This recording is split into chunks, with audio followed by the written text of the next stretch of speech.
Fala, gurizadinha! Tudo certo com vocês? Chegando aqui para mais um vídeo de prévia de jogo do Real Madrid. O time de Carlo Ancelotti vai fazer a viagem mais longa dessa La Liga, nessa terceira rodada. E eu vou trazer para vocês alguns destaques sobre o que a gente viveu na prévia desse jogo, algumas declarações do Ancelotti, qual pode ser a possível escalação do Real Madrid para esse jogo e, claro, a questão do gol e de quem tem que defender nesse Real Madrid, que é algo que o Ancelotti tem batido bastante na tecla. Antes de mais nada, se vocês estão por aqui, não se esqueçam, se inscrevam no canal para ajudar ele a crescer. Ai, Tati, mas por que me inscrever? Porque se você se inscreve por aqui, você é avisado toda vez que tem vídeo, enfim, tem mais acesso a saber quando é que eu apareço, quando a minha cara tá por aqui. Deixar o like também é importante, porque daí mais gente vai ter acesso a esse vídeo. E, claro, sempre os comentários de vocês por aqui.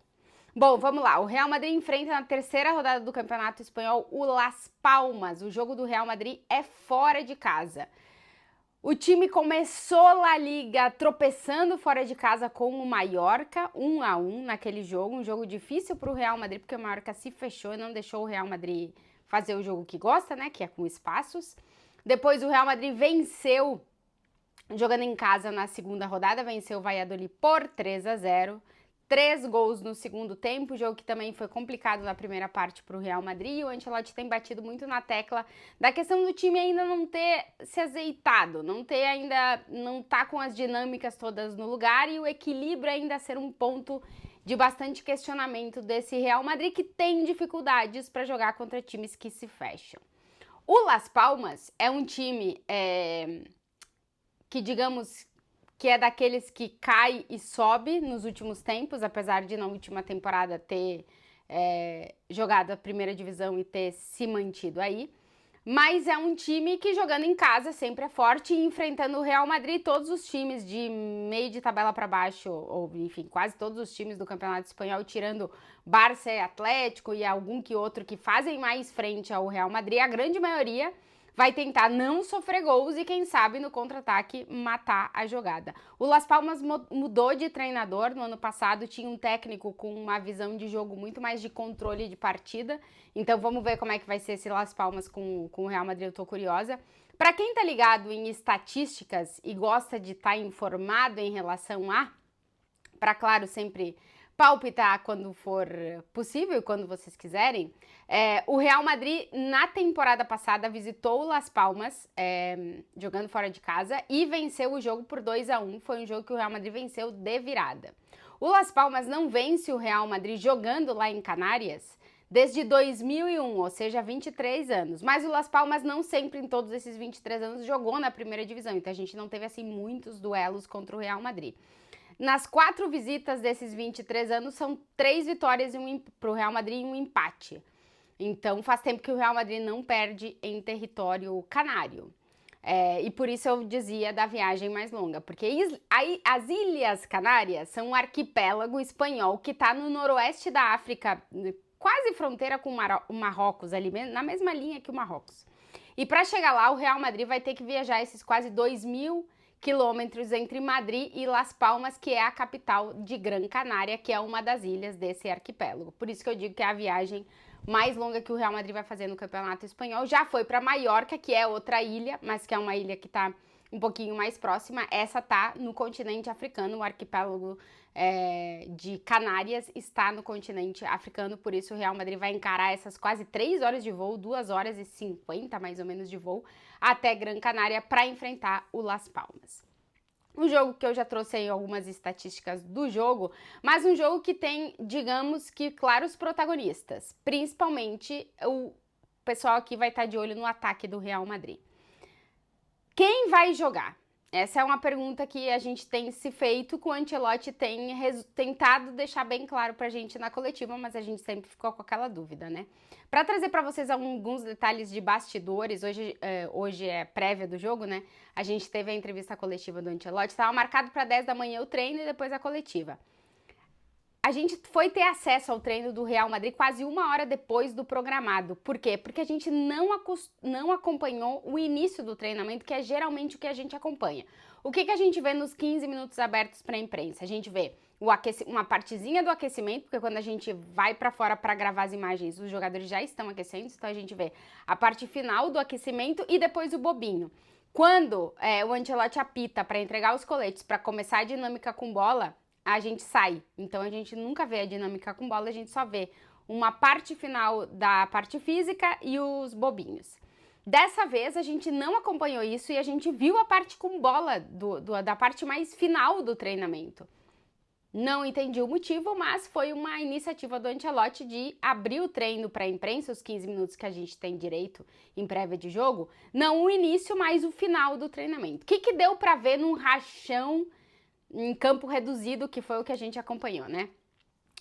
Dá para tirar talvez algumas pistas da escalação. O Ancelotti tem batido na tecla que ele não vai fazer muitas rotações até a data FIFA, ou seja, até domingo, nessas 4 primeiras rodadas do Campeonato Espanhol, que a ideia dele não é fazer muito rodízio do time e aproveitar para dar a dinâmica de jogo para os mesmos jogadores. Mas tem alguns pontos em que ele pode fazer esse rodízio.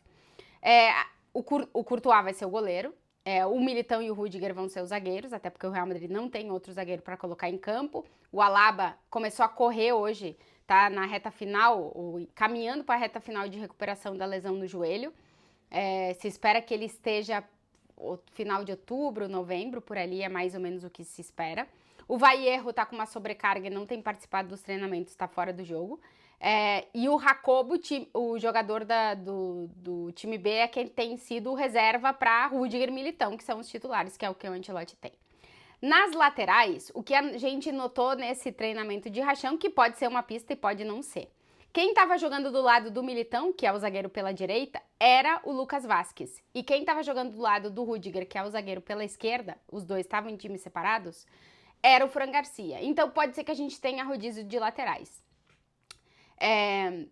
Vamos ver se o Ancelotti, o Mendy volta de suspensão, ele não jogou o último jogo, talvez ele jogue, o Fran Garcia vá para o banco, porque o Mendy está à disposição, mas talvez o Ancelotti dê descanso para o Carvajal, porque o Carvajal tem esses 2 jogos com o Real Madrid e depois muito provavelmente ele vai ser convocado com a seleção, então talvez ele dê descanso e coloque o Lucas Vázquez, é uma opção para algum tipo de rodízio na linha defensiva.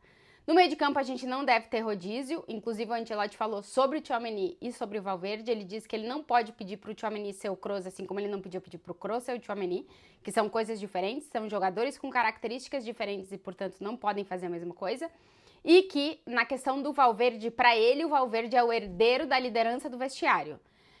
Que é o que o Casemiro foi, que é o que o Kroos foi, que é o que alguns jogadores que se destacavam por essa liderança do vestiário, meio-campistas, né? Que o Valverde é o herdeiro desses caras todos, e pro Ancelotti, ele já falou mais de uma vez isso, é imprescindível, insubstituível, o Valverde é o cara do meio do campo do Real Madrid pro técnico Carlo Ancelotti. Ele ainda brincou sobre questão de aposta de gols, que em determinado momento ele fez uma aposta com o Valverde, né? Ele disse, eu apostei que ele vai marcar 30, porque o Valverde nesse momento é o artilheiro do time na temporada com 2 gols.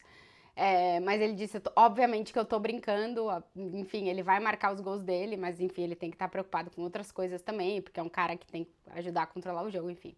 Mas existe aí uma ótima relação entre o Ancelotti e o Valverde é um dos jogadores-chave pro time do técnico Carlo Ancelotti. Do meio pra frente, o que deu pra ver no rachão é que o Rodrigo e o Endrick estavam no time de colete, Rodrigo na esquerda, o Endrick centralizado, tinha, acho que era um menino da base na direita. E o Vinícius, o Mbappé, o Arda Güler e o Brahim estavam no time sem colete.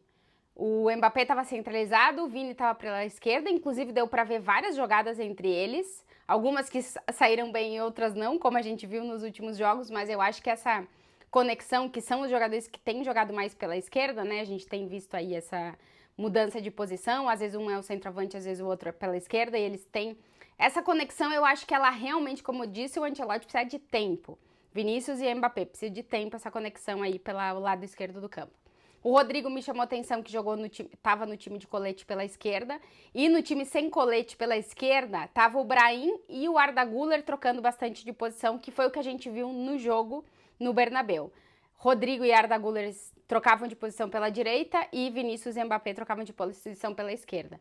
Eu não sei se foi um teste, se não foi um teste, se isso quer dizer alguma coisa pra gente ou não, mas o Ancelotti tem batido na tecla que não vai fazer muitas rotações. Então, eu acredito que ele vai com o Rodrigo, Vinícius e Mbappé no ataque. E essa peça do meio de campo pode ser que ele mantenha o Arda Güler ou pode ser que ele vá com o Brahim, porque existe sempre essa possibilidade dele jogar com o Brahim na posição do Bellingham, que fez na temporada passada bastante isso. Então, eu acho que mais aí tá essa dúvida, nesse lado aí direito do campo, quem vai ser o Bellingham, para ver como é que vai ser a dinâmica de jogo. Mas eu tô trazendo para vocês o que a gente viu nos 15 minutos abertos do treino, que dessa vez foi no pequeno rachão por aí. Depois, ainda na entrevista coletiva, o Ancelotti falou sobre essa questão de tempo, que é a questão de tempo, o time chegar no seu momento ótimo, né, que não chegou ainda, que ainda está se adaptando sem o Kroos e com a chegada do Mbappé. Ele falou sobre o Militão, que o Militão está na sua melhor versão, e é realmente isso, assim, o início de temporada do Militão é muito bom. Ele tem uma bola longa, um passe longo incrível nesse momento que a gente acompanhou o rachão. Deu pra ver mais de um passe longo do Militão e nem foi por cima, que é onde ele costuma dar os passes longos por cima. Foi pelo chão mesmo, tipo, quebrando muitas linhas. O Militão tem um passe longo muito bom e o Ancelotti disse que o time precisa aproveitar mais isso e que pode ser uma forma do Real Madrid ser um time ainda mais vertical. Sem o Kroos, a tendência é que o Real Madrid seja cada vez um time ainda mais vertical. E os passes longos do Militão entram aí nessa conta, e o Militão que defensivamente está fazendo realmente um grande início de temporada. Sobre Renier, o Ancelotti foi questionado e ele disse que espera que o Renier consiga encontrar um clube onde ele possa mostrar todas as suas qualidades. O Renier não vai ficar no Real Madrid, ele não foi aproveitado na pré-temporada, e vamos ver se ele vai ser vendido em definitivo para algum lugar ou se de novo ele vai ser emprestado, mas né, a gente espera que ele, se ele for emprestado ou se ele for vendido, que ele vá para um lugar onde realmente ele possa jogar, né? Foi mais ou menos isso que o Ancelotti deixou a entender. E depois outro ponto na coletiva, que era o que eu falava no início do vídeo, se falou muito sobre a questão do gol dos atacantes. Porque o Ancelotti tem batido na tecla do desequilíbrio, né, que o time ainda não está equilibrado, porque a compactação defensiva ainda não existe.